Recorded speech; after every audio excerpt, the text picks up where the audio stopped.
এরপরে পরে আল্লাহ আর একটু কথা বললেন যে যেই জান্নাতের ব্যবধান আকাশ জমিনের ব্যবধান, এই জান্নাত কে পাবে? এই কে পাবে কথা বলতে গিয়েই আল্লাহ তাআলা শুরু করলেন আল্লাযীনা ইউনফিকুনা ফিস সাররাই ওয়াদ দাররাই, যারা সচ্ছলতাই ও অসচ্ছলতাই আল্লাহর পথে দান করে তারাই পাবে জান্নাত। পর দান একটা বিশাল মাধ্যম। দান যে কত বড় মাধ্যম এটা আসলে আমরা জাতিকে বুঝাতেই পারছি না। 1450 বছর পূর্বে তিনি যা বলে গেছেন সেই কথাগুলি যদি মানুষকে সহজেই বুঝাতে পারতাম তাহলে হয়তো বা মানুষ এটা সহজে বুঝতে পারত আর দ্রুত জান্নাত কেনার ব্যবস্থা করত। কিন্তু আমাদেরই ব্যর্থতা যে আমরা জাতির সামনে যেতেও পারলাম না আর জাতিকে বুঝাতে পারলাম না। মিডিয়া আমাদের হাতে হলো না। যারা আজকে হাজার হাজার মুসল্লি মসজিদে উপস্থিত হচ্ছে, এমপি মন্ত্রী উপস্থিত হচ্ছেন, সেখানকার খুতবা হচ্ছে কিসসা কাহিনী, কিছু করার নেই, কিছু বলারও নেই। যাদের সামনে মুসল্লি আছে সেসব দিন প্রচারককে আল্লাহ করেছেন বেদাতি। যেসব মুসল্লি কোনোদিন হক কথা শুনতে পায় না, অথচ 30 পারা কোরআন মাজিদ পড়ে আছে সামনে, 23 বছরের জীবনের হাদিস সব আছে, 7 দিন সময় পেয়েছে।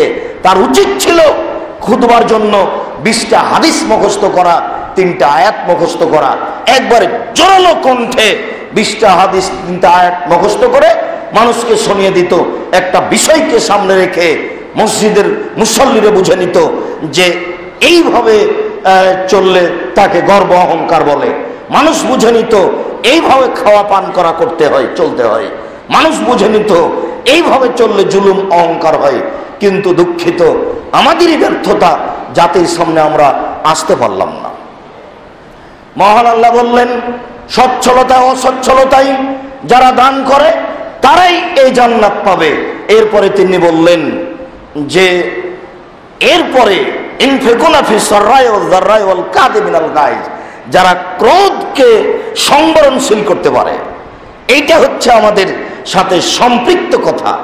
ওয়াল আফিনা আনিন নাস, মানুষকে মাফ করতে পারে। যখনই রাগ কম হবে তখনই মানুষকে মাফ করতে পারবে, যখনই রাগ বেশি হবে তখন আর মানুষকে মাফ করতে পারবে না। মাপের কথা আসলেই সে খেপে যাবে। বলো কি, মাপের কথাই তুলো না, জিন্দেগিতে তাকে ক্ষমা করবো না, সে এত বদ, সে এত এমন অনেক কিছু। রাগ বেশি। মোবাইলে টেলিফোনে বলছিল আম্মু কত টাকা লাগবে, বিশ্ববিদ্যালয়ে থাকছ কোনো সমস্যা হয় না যেন, দিন রাত বলছে আম্মু কত টাকা লাগবে। পরের দিন ভাতিজা বলছে চাচা শুনেছেন কি, খালেদা তো বের হয়ে গেছে এক ছেলের সাথে। তখন চাচা এমন খেপে গেল, বলছে তোকে আর বাড়িতে উঠতে দিব না, তোর সাথে কথা বলবো না, তোকে ত্যায্য পুত্র করলাম, তোকে ত্যায্য পুত্র করলাম, তোকে ত্যায্য পুত্র করলাম। এখনো 7 ছেলের মা, এরপরেও নাকি তার বাপের রাগ কমেনি। রাগই তার সফলতা। আল কাযিমিনাল গায়জ, রাগকে যে সংবরণশীল, রাগকে যে কন্ট্রোল করতে পারে, রাগের সময় যে সংবরণশীল হতে পারে, সেই দামি জান্নাত পাবে যার ব্যবধান আকাশ জমিনের ব্যবধান। মানুষকে যে মাফ করতে পারে, মানুষ ভুল করবে এ কথাই ঠিক, আর আপনি মাফ করবেন এ কথাই ঠিক। মাফ তো করবেনই, ও যে অন্যায় করেছে এর জন্য আল্লাহকে বলতে হবে আল্লাহ ও অন্যায় করেছে, এতে গুনাহ হয়েছে, তুমি তাকে মাফ করো। আপনিও মাফ করেন আবার উপরে ক্ষমা চান। এটা হচ্ছে আপনার জিম্মেদারি। এটাই ছিল মুসলিম চরিত্র, এটাই ছিল ইসলামের চরিত্র। মানুষ দিন দিন ইসলামের চরিত্র, মুসলিম আদর্শ ভুলে গেল। সম্মানিত মসজিদের মুসল্লি, রাগকে যদি মানুষ কন্ট্রোল করতে পারে তাহলে সে দামি জান্নাত পাবে।